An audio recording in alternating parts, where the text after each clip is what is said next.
Several weeks ago, in a vote to allow trans students to use whatever bathroom they wish, you assured us that these policies were perfectly safe, as neither yourself nor law enforcement could provide a single example of any trans student assaulting any girl in any bathroom, in any school, in any state, anywhere at all, in fact.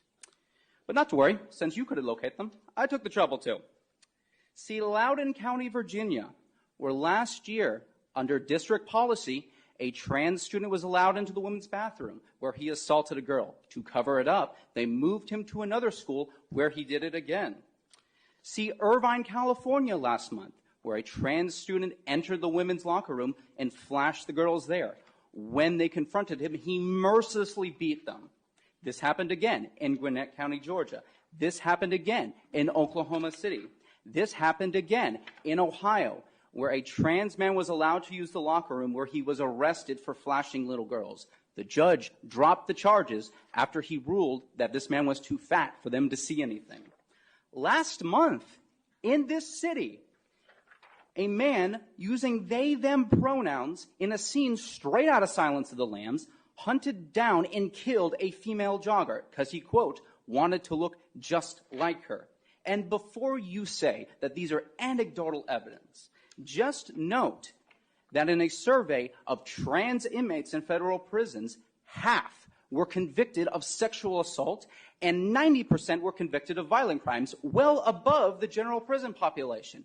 Now, it should also be noted that in each of these cases, each of these perpetrators had either changed their pronouns, had undergone transition, or had received gender-affirming therapy and accommodations thereof.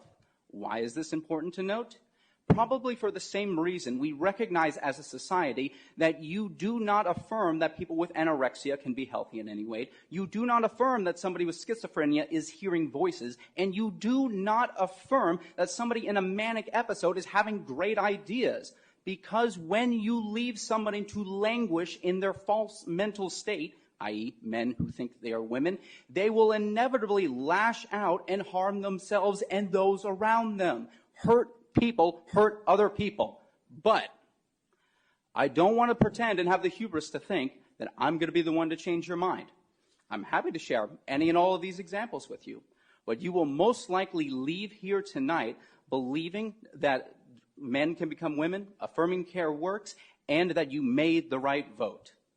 But you will no longer be able to look into the eyes of your constituents and honestly say that you are unaware of the assaults that inevitably take place when we declare to women, you have no right to privacy. Thank you very much.